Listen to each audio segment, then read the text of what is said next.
Hi, and welcome to the second episode of our review of There Was a Country by Chinua Achebe. You could recall in our first episode, we left off on the high of October 1st, 1960, a day that felt like the relief of torrential rains after a scorching dry season. But today, we are going to explore how that rain quickly turned into a flood that washed away the foundation of a young nation. Chinua Achebe calls this period the descent into the cesspool of corruption and misrule. The tragedy of Nigeria is that its democracy was compromised from its birth. While the British managed their exit with an amiable precision, we now know they left behind a Machiavellian trap. They rigged the first election to ensure that their compliant friends in the north would dominate the country and serve British interests after independence. This rigged beginning meant that the lucky generation wasn't stepping into a house they built, but one with a cracked foundation. As the 1960s progressed, the social malaise of the country became political corruption. Public servants helped themselves to the nation's wealth, and elections were blatantly stolen.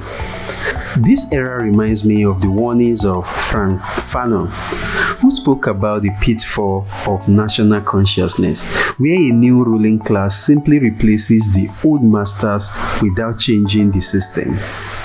In Nigeria, politicians began to exploit tribal sentiments as the easiest way to stay in power. At the center of this tension was the resentment of the Igbo people. Achebe explains that the Igbo culture was highly competitive and receptive to change, allowing them to close a massive educational gap in just 20 years. By independence, they occupied senior positions in civil service and commerce out of proportion to their numbers. Like the Jews in Europe, they became a target for the frustration of others. This Igbo backlash led to the government-sanctioned termination and dismissal based purely on ethnicity. Achebe, ever the observer, wrote a novel during this time called A Man of the People. It was a devastating satire of a corrupt cabinet minister, and it ended with a military coup. In a moment of eerie fact-imitating fiction, the book was about to be published in January 1966, just as a real coup was being launched.